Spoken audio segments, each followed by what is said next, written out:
सीढ़ियाँ तो उनके लिए बनी हैं जिन्हें छत तक जाना है, वो आसमान पे जिनकी नज़र, उन्हें अपना रास्ता खुद ही बनाना है। जय हिंद। ये इनको तालियां बज गई। मैं बताऊं, इनको एक बार मैं चाहूँगा इधर दिखाएं कितने लोग यहाँ पे हैं हमारे आसपास इंटरव्यू जो देख रहे हैं यहाँ लाइव। इनको मैं चाहूँगा इनको अपनी भाषण वाली टीम में रखना। आशीष भाई, ये बहुत अच्छा भाषण लिखने की कला होगी इनमें, काफ़ी अच्छी शेर व शायरी कर रहे हैं। अब एक बड़ा इंपॉर्टेंट क्वेश्चन है, कौन सी पार्टी से चुनाव लड़ने की इच्छा है? देखिए, पार्टी लोग तय करते हैं, टीम तय करती है। आशीष जी, अभी प्रेजेंट अगर मैं आपको पूछूं जो पॉलिटिकल सिनेरियो है हमारे देश में, या मैं हमीरपुर की बात करूँ या हिमाचल की बात करूँ, क्या कमियां आपको लगती है और क्या सुधार हो सकते हैं इसमें? Refresh Mattress, India's #1 customer satisfaction brand with 99.5% satisfied customers. नमस्कार दर्शकों, स्वागत है आपका एक छोटे से एक विशेष इंटरव्यू में। और इस वक्त हम हैं प्रसिद्ध शनिदेव मंदिर लंबलू के बहुत ही करीब। यहाँ से मैं बताऊँ आधे किलोमीटर की दूरी पर बहुत ही फेमस मंदिर है शनिदेव मंदिर, और बहुत ही दूर दूर से हिमाचल के कोने कोने से लोग वहाँ पर आते हैं। क्या इनका मोटिव है आगे चुनावों को लेकर, और क्यों ये राजनीति में आए? आज इन्होंने अनाउंस भी किया कि ये चुनाव लड़ेंगे। क्या इनकी आइडियोलॉजी है और ये करना चाहते हैं अपने क्षेत्र के लिए, वो सारी चीज़ें जानेंगे। तो आप बने रहिए इस इंटरव्यू के साथ, तो इसे शेयर करना ना भूलेगा। आशीष जी, बहुत बहुत स्वागत है हमारे इस छोटे से इंटरव्यू में। धन्यवाद। सबसे पहले तो ये बताइए, थोड़ा सा हमारे दर्शकों को अपनी बैकग्राउंड के बारे में बताएंगे कि आपका स्कूलिंग से लेके अभी क्या सफ़र रहा है आपका? सबसे पहले तो मैं आपको बताऊं कि पहले तो धन्यवाद करता हूं कि आप इतनी दूर यहाँ पे आए हैं। और यहाँ पे मेरी स्कूलिंग हमीरपुर में हुई है। हमीरपुर में आदर्श स्कूल में पढ़ा मैं 5th तक। उसके बाद मैं हॉस्टल में पढ़ा 2 साल श्री दशमेश एकेडमी अनंतपुर साहिब में। 7th में मैं वहाँ से आ गया था क्योंकि ब्रदर भी मेरा वहाँ था, उसका सैनिक स्कूल में हो गया, छोटे ब्रदर का। वो सैनिक स्कूल चला गया तो पिताजी ने बोला कि यहाँ पे आओ और यहीं पे पढ़ाई करो, इतने दूर आप कर वहाँ पे सिस्टम नहीं बनेगा, तो मैं यहाँ पे आ गया। 7th में मैं ब्लू स्टार में पढ़ा। 7th से 10th मैंने वहाँ पे की। +1 में मैं हिम अकेडमी में पढ़ा हूँ, और +2 मैंने बॉय स्कूल से की है हमीरपुर से। फिर उसके बाद मैंने इंजीनियरिंग की JP यूनिवर्सिटी वाकना घाट से इलेक्ट्रॉनिक्स एंड कम्युनिकेशन में। 2009 में पास आउट हुआ, और 2009 के बाद जुलाई के बाद मैंने यहाँ पे अपना काम शुरू किया। और उसके बाद बिज़नेस करता हूँ मैं, A क्लास कॉन्ट्रैक्टर हूँ, और साथ में मेरा माइनिंग का काम है। तो आपको यहाँ समाज सेवी, मैं जितने लोगों से मेरी बातचीत हुई कह रहे थे बहुत ज़्यादा समाज सेवा करते हैं। कोविड टाइम में आपने काफ़ी ज़्यादा सैनिटाइज़र बांटे, मास्क बांटे। तो ये समाज सेवा का जो आपका जो ये प्रेरणा है, ये कहाँ से मिली आपको, या शुरू से आपका मोटिव था राजनीति में आने का? देखिए, बचपन से कौन सोचता है ये चीज़ें कि राजनीति में आएगा कोई। ये तो उस ईश्वर की कृपा होती है, और करवाने वाला भी वही होता है। समाज सेवा अगर हो रही है तो वो उसका दिया हुआ है जो हम आगे दे रहे हैं। हमारा क्या है, हम तो निमित्त मात्र हैं यहाँ पे, और हमने आना है, चले जाना है। लेकिन समाज में अगर हम कुछ छोड़ के जाएंगे, कुछ करके जाएंगे, तो समाज भी याद रखेगा। समाज हमसे नहीं है, हम समाज से हैं।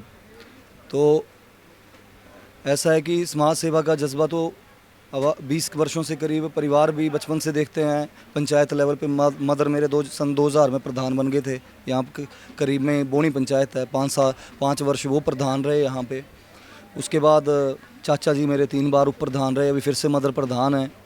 तो लोग आते हैं जाते हैं, जो गांव के लोग हैं उनका दुख दर्द समझता हूँ। यहीं पे गांव में घर है मेरे, तो लोगों के बीच में रहता हूँ। तो एक और ऊपर से ये है कि जब आप थोड़े से आध्यात्मिक और संस्कृति को समझते हैं, हमारे देश की संस्कृति और इस महान राष्ट्र की संस्कृति को समझते हैं, तो यहाँ पे आपको अगर जीवन में कुछ दिया ईश्वर ने, तो आपका फ़र्ज़ देना है वापस। तो मैं ये समझता हूँ कि जितना कर पाएँ समाज के लिए वो कम है। और राजनीति में आने का उद्देश्य सिर्फ़ एक ये है कि जहाँ पे नीतियाँ बनती हैं, विधानसभा में नीतियाँ बनती हैं, जब आप सरकार में होते हैं तो नीतियाँ बनती हैं। तो जब आप जहाँ पे नीतियाँ बनती हैं वहाँ पे अगर आप पहुँचेंगे, तो लोगों का जो असली दुख दर्द है वो वहाँ तक आप उनकी बुलंद आवाज़ को वहाँ तक पहुँचा पाएंगे। और उसी मतलब दौड़ में, और ताकि लोगों का जो समय है उसको ढंग से, अपना जो जीवन है, अपने जीवन काल का जो समय है वो लोगों के लिए समर्पित कर सकूं, इसी भावना के साथ चला हूँ मैं। ये कहना चाह रहे हैं कि जैसे लॉ मेकिंग बॉडी होती है विधानसभा, लोकसभा, तो वहाँ जाके ये सेवा करना चाहते हैं लोगों की, अपने जो इनके क्षेत्र के लोग हैं। आशीष जी, अभी प्रेजेंट अगर मैं आपको पूछूं जो पॉलिटिकल सिनेरियो है हमारे देश में, या मैं हमीरपुर की बात करूं या हिमाचल की बात करूं, क्या कमियां आपको लगती है और क्या सुधार हो सकते हैं इसमें? देखिए, जो मूलभूत सुविधाएं हैं, बिजली, पानी, सड़क, घर, ये हर व्यक्ति का, हर नागरिक का, हमारा देश कहाँ पहुँच गया है, दुनिया भी कहाँ पहुँच गई आपको भी पता है। जो ये मूलभूत सुविधाएं हैं, इसके लिए हमें किसी पॉलिटिकली सिस्टम की ज़रूरत नहीं है। इसके लिए तो ये तो हर इंसान का एक ज़रूरी चीज़ है, जो हमने, चाहे पानी की व्यवस्था हो या बिजली की व्यवस्था हो, इसके लिए कोई फ़ोन करवाने की ज़रूरत ना पड़े। ये खुद ब खुद जो हमारे जो नौजवान ऑफिसर्स हैं आज की डेट में, आजकल आपको भी पता है हमारा राष्ट्र एक युवा राष्ट्र है, युवा आबादी बहुत ज़्यादा है यहाँ पे। तो जो ऑफिसर्स हैं वो भी आज की डेट में, युवा ऑफिसर्स हैं, वो भी समझते हैं अपना दायित्व। लेकिन जो पॉलिटिकली सिनेरियो है कि अगर इस गांव के वोट नहीं डलने हैं तो यहाँ पे पानी की थोड़े दिन पानी बंद रखो, यहाँ बोर नहीं करवाना है क्योंकि वोट नहीं डलने हैं, ये सब चीज़ों से ऊपर उठ के हमें कुछ और सोचना पड़ेगा। और सबसे बड़ी बात है कि आप डेवलपिंग स्टेट हैं और आप राष्ट्र भी हमारा डेवलपिंग है, तो यहाँ पे डेवलपमेंट होगी, युवाओं को रोज़गार मिलेगा, डेवलपमेंट के साथ ही रोज़गार मिलेगा। और आज की डेट में आपको भी पता है सबसे बड़ा मुद्दा युवाओं का रोज़गार है। लेकिन रोज़गार, जैसे प्रधानमंत्री जी भी पहल कर रहे हैं, स्किल इंडिया का चलाया हुआ है, आपको पता है सरकारी नौकरियां इतनी संभव नहीं है, लेकिन युवाओं तक उस चीज़ को पहुंचाना कि उनके साथ हर वक्त खड़े रहना, अगर वो कोई स्टार्टअप करना चाहता है। आज की डेट में कोरोना टाइम में जो बाहर से लड़के आए हैं, चाहे वो जिन्होंने यहाँ पे रेस्टोरेंट्स खोले हैं या कुछ भी काम किया है यहाँ पे आके, तो वो सफल हो रहे हैं, 30-40 हज़ार रुपया कमा रहे हैं गांव में भी। तो मेरा सोचने का ये विषय है कि जब आगे अगर मौका दिया तो आपको जागरूक करना है समाज को, और एक ठीक दिशा में समाज जो है उसको लेके जाना है। अब एक बड़ा इंपॉर्टेंट क्वेश्चन है, कौन सी पार्टी से चुनाव लड़ने की इच्छा है? देखिए, पार्टी लोग तय करते हैं, टीम तय करती है। राजनीति में जब आप आए हैं या आएंगे तो सारे विकल्प खुले होते हैं उसमें, और जब आपके साथ लोग जुड़े हों और लोगों के बीच में आप जा रहे हो तो लोग ही फाइनल करेंगे कौन सी पार्टी से लड़ना है। अगर पार्टी नहीं भी होगी तो आज़ाद भी लड़ेंगे, कोई ऐसी बात नहीं। आपकी, अगर आपकी मैं चॉइस की बात करूँ, विचारधारा की बात करूँ, तो आप किस पार्टी के करीब खुद को मानते हैं? देखिए, मेरी पारिवारिक पृष्ठभूमि जो है वो भाजपा से है, और वैसे जो मेरी वाइफ का परिवार है वो कांग्रेस से है। गठबंधन सरकार है आपके घर में? गठबंधन सरकार नहीं है, लेकिन बात यह है कि लोग अच्छे होते हैं, ऐसा नहीं है कि कांग्रेस में लोग बुरे हैं या बीजेपी में बुरे हैं, लेकिन बात होती है कि एक ज़ील होनी चाहिए काम करवाने की। और मैं ये समझता हूँ कि युवा हूँ, अभी 34 वर्ष मेरी आयु है, और मैं समझता हूँ कि मैं अच्छा काम करूँगा। अगर मेरे को मौका मिला, दिन रात लोगों के लिए समर्पित रहूँगा, और जो मेरी युवा अवस्था है इसका सही यूटिलाइज़ लोगों के लिए, समाज के लिए अर्पित कर पाऊँगा, मैं ये सोचता हूँ। खुद में वैसे मैं स्वयं सेवक रहा हूँ, और 2002 में मैंने आईटीसी भी की है संघ की। तो जो चीज़ें सीखने को मिलती हैं वो आपको, चाहे कांग्रेस से हो चाहे बीजेपी से हो, वो आपको सीखना चाहिए। अगर संघ में बचपन में मैंने अपना आईटीसी की है या बाल शिविर किए हैं, तो वहाँ पे मेरे को बड़ा कुछ सीखने को मिला है। वहाँ पे आपको अपने महान राष्ट्र और महान संस्कृति के बारे में आपको मिला, और मैं तो सौभाग्य समझता हूँ कि मैं ये सब मतलब मेरा जो लोगों के प्रति चाहे समर्पित भाव है या कुछ भी है, वो शायद कुछ ना कुछ वहाँ से कनेक्टेड है। 2 पार्टियां तो आपने गिना दी, एक पार्टी और आजकल बहुत हलचल मचा रही है हिमाचल में, आम आदमी पार्टी, उसके बारे में है कुछ विचार? वहाँ से कोई ऑफर आया है? देखिए, जब आप फील्ड में होते हैं तो कई तरह के ऑफ़र भी आते हैं, कई तरह के लोग भी आपको अप्रोच करते हैं, लेकिन मैंने आपको बताया कि ये सारा का सारा टीम वर्क है। ये कोई अकेले का डिसीजन नहीं होता है कि आपने चलना है, आपने किस पार्टी में जाना है। ये लोग बोलेंगे, लोग तय करेंगे, मेरे नौजवान साथी तय करेंगे, माताएं तय करेंगी, बुजुर्ग तय करेंगे कि कहाँ से चुनाव लड़ना है। तो उसी जहाँ से वो बोलेंगे वहीं से चुनाव लड़ा जाएगा। क्षेत्र कौन सा आप चाह रहे हैं? मतलब हमीरपुर सदर से चुनाव लड़ेंगे। हमीरपुर सदर से। तो इस बार मैं बताऊं दर्शकों, हमीरपुर सदर का बड़ा रोमांचक होने वाला मुकाबला।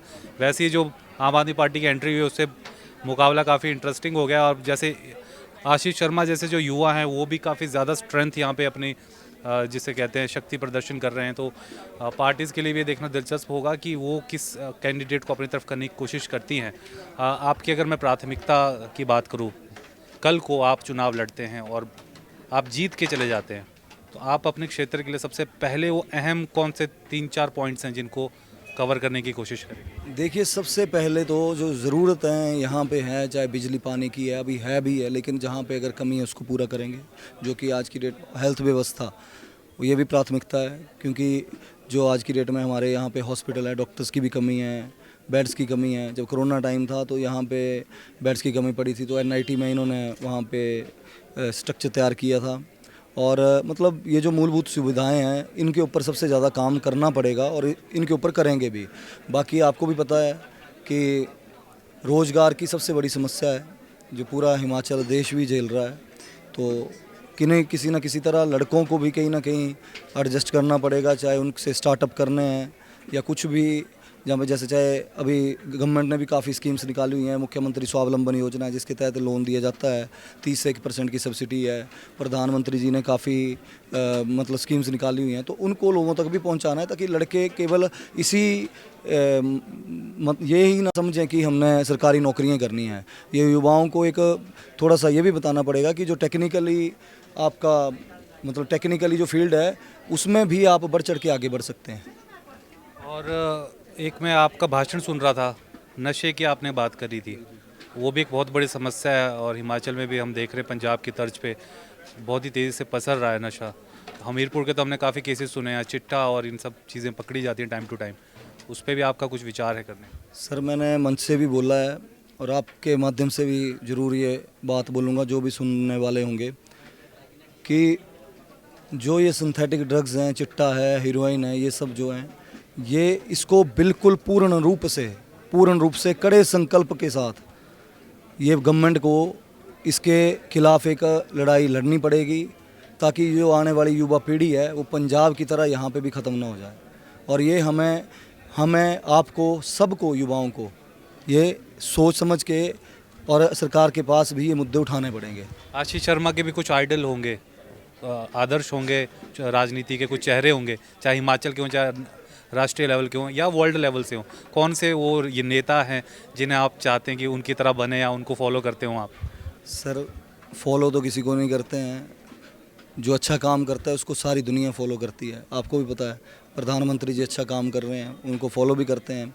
बाकी रही बात आइडियल, तो मैं तो देखिए जी, जो सच बात है, मैं ईश्वर को मानता हूँ और शायद वही है जो ठीक रास्ते पे चलाए रखता है। उस भोले बाबा को मानता हूँ, मैं दिन रात उसकी उपासना करता हूँ और शायद वो ठीक रास्ते पे भी चलाए रखता है और सद्बुद्धि भी बनाए रखता है। आशीष शर्मा काफ़ी सपोर्टर हैं, हम वहाँ बाहर भीड़ तो बहुत ही ज़्यादा थी जो इनका सम्मेलन था आज। पीछे भी यहाँ पे कुछ खड़े हैं, इनसे भी कुछ जानते हैं। हाँ जी, इलेक्शन लड़ना चाहिए इनको कि नहीं? बिल्कुल बिल्कुल सर, बिल्कुल लड़ेंगे, हम इनके साथ सपोर्ट में है सर, बिल्कुल सपोर्ट में। क्या कुछ कारण, इनकी कुछ खूबियाँ बताएंगे आप?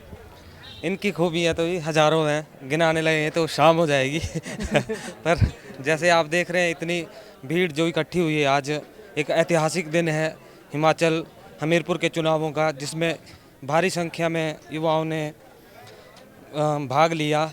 एक विश्वास है भाई जी के ऊपर, जो समाज में एक अच्छा कार्य कर रहे हैं। कोरोना काल में भी इन्होंने बहुत ही अच्छा काम किया। कहना चाहेंगे आप, क्यों आए थे आप? हाँ जी, आप इस सम्मेलन में क्यों आए थे? हम इनके लिए आए थे। हाँ जी, स्पोर्ट के लिए। आशीष शर्मा के स्पोर्ट के लिए। रही बात पार्टी की, बात कर रहे थे आप भाई जी से कि किस पार्टी से लड़ा जाए, किससे नहीं लड़ा जाए, तो इसके लिए मैं कहना चाहूँगा कि सीढ़ियाँ तो उनके लिए बनी हैं जिन्हें छत तक जाना है, वो आसमान पे जिनकी नज़र, उन्हें अपना रास्ता खुद ही बनाना है। जय हिंद। ये इनको तालियां बज गई। मैं बताऊं इनको, एक बार मैं चाहूँगा इधर दिखाएं कितने लोग यहाँ पे हैं हमारे आसपास, इंटरव्यू जो देख रहे हैं यहाँ लाइव। इनको मैं चाहूँगा इनको अपनी भाषण वाली टीम में रखना बहुत आशीष भाई, ये बहुत अच्छा भाषण लिखने की कला होगी इनमें, काफ़ी अच्छी शेर व शायरी कर रहे हैं।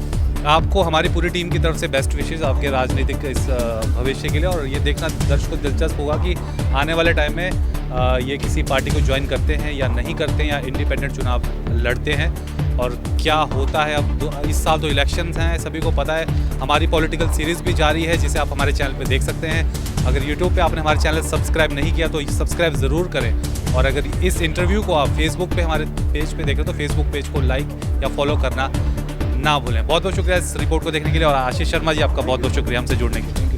फेसबुक पर पोल स्टार हिमाचल का पेज लाइक करें और यूट्यूब पर हमारा चैनल सब्सक्राइब करना ना भूलें।